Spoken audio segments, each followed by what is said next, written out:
وہ سورہ نور سے خلافت کے بارے، تو میں پہلے عربی پڑھ لوں پھر ویسے اس ابتلا میں کیا ضرورت ہے پڑھنے کی؟ جی اچھا اس ابتلا میں نہ ہی پڑھیں، اچھا ٹھیک ہے، وہ ان کو بتا دیں پڑھ دیں گے. اچھا ٹھیک ہے، تو یہ ترجمہ بھی بڑی احتیاط سے ہم نے پوچھا عربی پڑھ دوں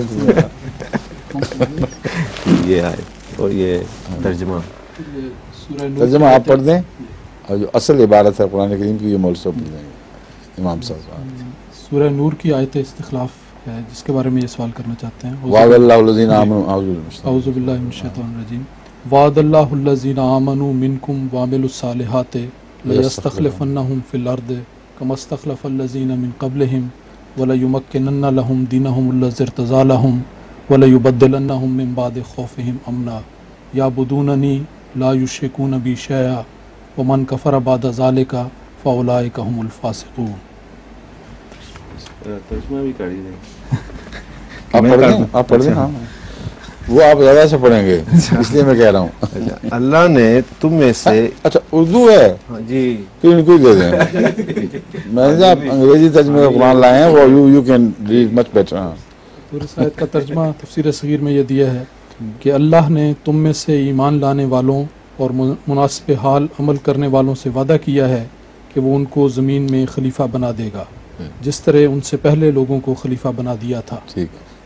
یہ جو حضور جو پہلے خلیفہ بنائے گئے تھے، ویسے تو نہیں ہم نے کوئی دیکھا ہسٹری میں ایسے خلیفہ تھے مثلا جیسے رسول کریم رسول اللہ علیہ وسلم سے پہلے کون لوگ تھے؟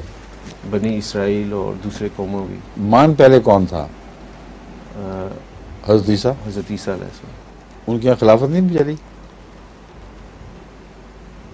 کون سی خلافت؟ حضرت عیسیٰ علیہ السلام نے خود اپنے بھائی جیمز کو جی اور یعقوب کو، یعقوب بھی کہتے ہیں جیمز بھی، ان کو خلیفہ مقرر کیا، اور اس کے بعد مسلسل پھر خلافت جاری رہی ہے، ایک مرکزی اتھارٹی مذہبی دنیا میں.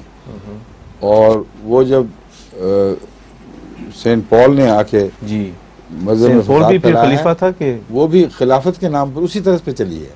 جی یعنی خلافت کا جو مضمون ہے، جی خلافت خواہ وہ ایک سالے دور سے تعلق رکھتی ہو یا غیر سالے دور سے تعلق رکھتی ہو، لیکن مرکزی نقطہ یہی ہے کہ قوم کو جو اتھارٹی ملی، قوم نے اسے ایک مرکزی اتھارٹی چن کر اس ذریعے سے استعمال کیا ہے، نہ کہ سارے ہی خلیفہ بن بیٹھے اکٹھے.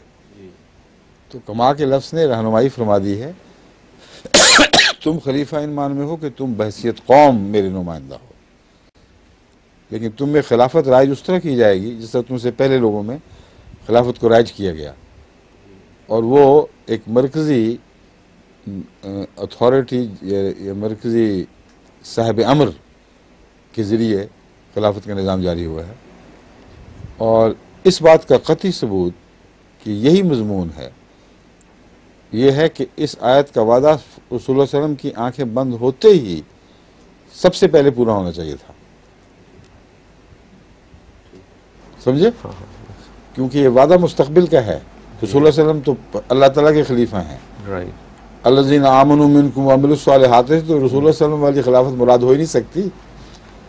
لازم ہے کہ حضرت اقدس محمد رسول اللہ صلی اللہ علیہ وآلہ وسلم کی وصال کے بعد اگر یہ وعدہ سچ ہے تو فوراً اس پر عمل ہونا چاہیے تھا. اور کیا ہوا؟ حضرت ابو بکر اٹھے اور ایک خلیفہ، اور ساری قوم بھی خلیفہ، ساری قوم خدا کی نمائندگی میں خلیفہ، اور ایک خلیفہ اس قوم کا مرکزی دماغ اور دل بن کر اٹھا ہے. اور اسی کو ہم خلافت راشدہ کہتے ہیں جو آگے جاری رہی. پھر شیعوں میں ائمہ کی صورت میں جاری رہی، اور مسلمانوں میں پھر جب یہ خلافت اٹھ گئی ہے تو ہر صدی کے سر پہ خدا نے اسے مجددیت کے ذریعے زندہ کیا. کما استخلف الذین من قبلہم میں یہ سارے مضامین ہیں. جی ٹھیک ہے. تو اس سے پہلے حضرت عیسیٰ سے پہلے بھی تھے کچھ یہ سسٹم؟ مجددین کے پہلے میں اگر عیسیٰ سے پہلے طرف چلے جائیں جی تو ہر صدی کے سر پر یا ہر صدی میں کم سے کم کوئی بڑا نبی پیدا ہوتا رہا ہے امت موسوی میں، اور پھر ان کے 12 امام بھی مقرر ہوئے اللہ تعالیٰ کے کہنے پر. یہ بھی ایک سمبل تھا. یہ حضرت موسیٰ. حضرت ہاں موسیٰ. ٹھیک ہے, دیٹس رائٹ. جی وہ 12 ٹرائبس تھے. That's right. اور ان کے 12 لیڈر مقرر ہوئے تھے. جی اور اسی طرح یہ مختلف اہم موقعوں پر اللہ تعالیٰ نبوت کے وہاں نبوت کہلاتی تھی, یہاں مجددیت بن گئی ہے. جی میں اس کی وجہ بیان کر چکا ہوں. ٹھیک ہے. تو ایسے تجدید دین کرنے والے برپا کرتا رہا جو دراصل نبی تھے. معاف کیجیے. حضرت مسیح علیہ الصلوۃ والسلام نے یہ مسئلہ اس طرح حل فرمایا ہے کہ آپ نے حضرت صلی اللہ علیہ وآلہ وسلم کو مجدد اعظم قرار دیا ہے. تمام دنیا میں سب سے بڑا مجدد, یہ بتانے کے لیے کہ مجددیت نبوت سے بالکل الگ نہیں ہے. اسی مضمون کے درجات ہیں مختلف. پیغامیوں نے تو حضرت مسیح علیہ الصلوۃ والسلام سے نبوت چھیننے کی خاطر آپ پر جو کتاب لکھی اس کا نام مجدد اعظم لکھا, اور یہ بھول گئے کہ حضرت مسیح علیہ الصلوۃ والسلام حضرت صلی اللہ علیہ وسلم کو مجدد اعظم کہتے ہیں. یعنی نبوت اور مجددیت کا جو امتزاج ہے یہاں وہ ثابت کر رہا ہے کہ مضمون ایک ہی ہے. دراصل خدا خود جب مقرر کر دے کسی کو تو وہ خواہ مجدد ہو خواہ نبی ہو, ضرورت حقہ کے مطابق خدا خود مقرر فرماتا ہے. سابقہ امتوں میں یہی مجدد تھے جو نبی کہلائے. رسول اللہ علیہ وسلم کی امت میں نہ یہ خلیفہ کہلائے نہ یہ نبی کہلائے بلکہ مجدد کہلائے.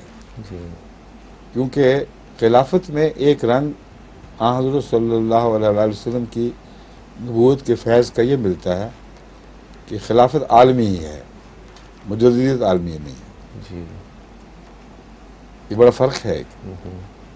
اسی لیے ایک خلیفہ کے وقت کوئی اور خلیفہ نہیں ہو سکتا اور کوئی مجدد نہیں ہو سکتا, کیونکہ اس کا اثر کل عالم پر ہے.